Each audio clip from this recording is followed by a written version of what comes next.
Hi friends, നമുക്കിന്ന് പൂദോശ ചുട്ടാലോ?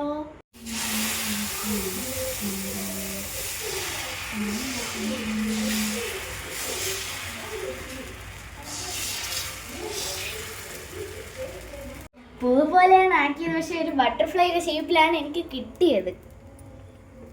വെറൈറ്റിക്ക് വേണ്ടിയിട്ട് മുട്ട കലക്കി ഇട്ടതും കൂടെ കുറച്ച് ഒഴിച്ചു കൊടുക്കാം.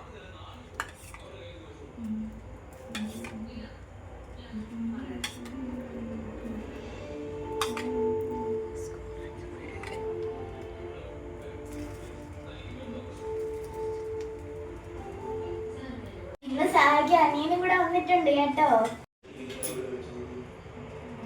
നല്ല ടേസ്റ്റ് ഉണ്ട്.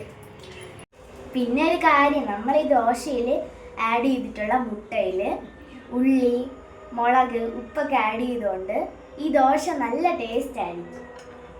കുട്ടികൾ ഇതേപോലെ അമ്മമാരെ സഹായിക്കാനായിട്ട് ഇതേപോലെയൊക്കെ ഉണ്ടാക്കി കൊടുത്താൽ അവർക്ക് നല്ല സന്തോഷമാവും. അപ്പോൾ ബൈ ബൈ.